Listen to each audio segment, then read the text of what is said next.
Sa halip daw na palakasin ang kanyang senatorial slate ay tila pinapahina pa ito ni Pangulong Bongbong Marcos Jr. sa pamamagitan ng mga pahayag niyang taliwas umano sa katotohanan.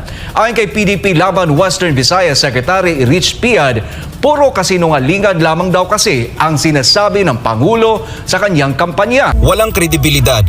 Ganito inilarawan ng isang dating guro at ngayon PDP Laban Western Visayas Secretary na si Rich Piad ang estilo ng pangangampanya ni Pangulong Bongbong Marcos Jr. para sa kanyang senatorial slate. Alam niyo po, yan ang record po ni Senator Tolentino sa MMDA.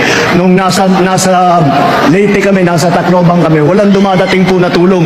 Ang unang dumating na tulong ay galing kay Senator Tolentino ng MMDA. Hindi makakalimutan niya ng mga Taclobanon, ng mga Waray, na talagang nung hindi pa naman siya presidente, hindi naman siya kailangan pumunta doon. Mayor siya ng Davao. Pero pumunta siya ron siya mismo at ang dami niyang dalang mga doktor, marami siyang dalang gamot, marami siyang dalang relief goods at nakiramay naman siya doon sa mga napinsala doon sa Yolanda.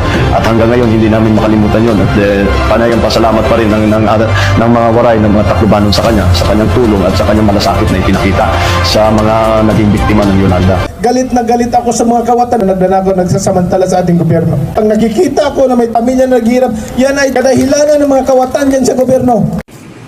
Ang mga Marcos, bilyon-bilyon, trilyon-trilyon ang korupsyon. Tapos iboboto natin, talagang ang talino natin. Lagi nating sinisisi ang pamilya Marcos pagdating sa korupsyon. Hindi ba natin nakikita na sa panahon ng Marcos, ang bansa natin number 1 sa ekonomiya? May korap pang bansa na number 1 sa ekonomiya.